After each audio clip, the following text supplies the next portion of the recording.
Xa sifika emakhaya ke guys, siyaye sifike ke singene endlini yabantu abadala, silungisele ukusinda, sirhide, silungise phantsi. So as you can see into yobana sesiyaqoqa ngoku, ndicela abantwana into yoba mabanikhuphise zonke ke izinto. Nayi ke kube khona lo lilayo kofuna ukubelekwa, and ndizombeleka ngoba naxesha lokube ndibe ndincedisana naye because kaloku umsebenzi mnintsi apha, ndizosebenza ndimbelekile. Aye guys, sikhuphe yonke into ke elapha ke apha endlini ke, sikhuphe yonke into.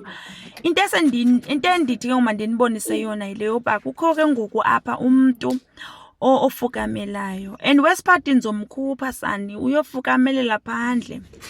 Hayi ke ndiyatshayela ke ngoku. So xa nditshayela yabo nditshayela endaweni erhidiweyo and kurhidisisiwe guys apha. I'm so sorry that ke akha ndiyithathe ividiyo exesha bendirhida. Into sike sahanjelwa nangumbane kwabheda no-network kwashona le nale. Okay, sesikhuphe yonke into ke ngoku, sekuklini ke ngoku. Hayi ke nakumntu edlala ngegeja kuzeliwe. Yambona? Phuma wena, phuma.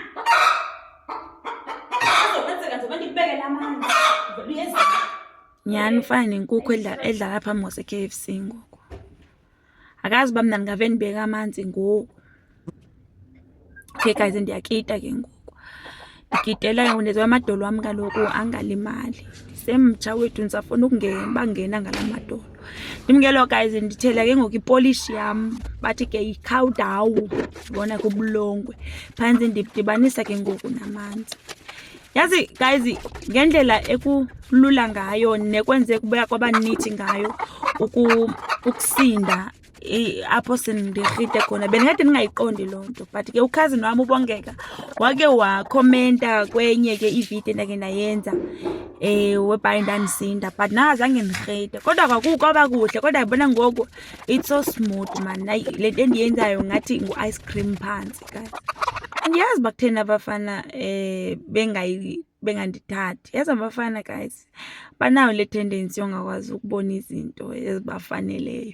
Ndim ke guys lowo ke ndihamba macala onke. Guys, I know my story. You can never tell me when it comes to ukusinda. Ndiyayazi le nto endiyenzayo. Ndikhulele elokishini nyhani and ndikhule ndingasindi, but ndithe apho ndibamba khona le nto yokusinda, hayi guys ndayi-enjoya nyhani futhi. I wish ndandikhule ngexesha loomama. But anyway ke notata uMzoboshe ke uyaba happy ke xa ndikhona, because uyazi into yobana ndizawufike ndisinde endlini yabantu abadala, kube kuhle, kusilwe, kube nje ya. So nice to bana uphile. Okay, kube khona lo wako mane qhamka phaya guys. Akazi uba ndirhatshuke norhatshuka. Okay guys, ndim ke ngoku sendiya ngasekupheleni. And ngingondimane ndicela abantwana into yobana ndicela bazondikhelela amanzi, because xa sendiguqile laa hlobo akukho lula ndimane ndisukuma, kubona, because kaloku ngoku noba ndimane ndisukuma iyagqilaza. So noske ndive xa sendiguqe kanje ndiguqe ndisukume ke sendigqibile. Ndim ke lo ke guys sendiyoyivala ke ngoku, sendiyoyiphetha emphethweni wakhona, ndiyoyivala ke ngoku. So xa sendiyivala ndizofike ngoku bese ndiyishaya nalapha ke ngoku ezitebhisini, ndiyishaya into yakhona ke, because yo guys akusekuhle bethunana, akusekuhle. Yo guys akusekuhle. Bapha abafana guys, can't you see that I am a material wife okanye wife material? Niphi sevukile umntu guys, sevukile umntu. Anyway, see you in the next vlog. Bye.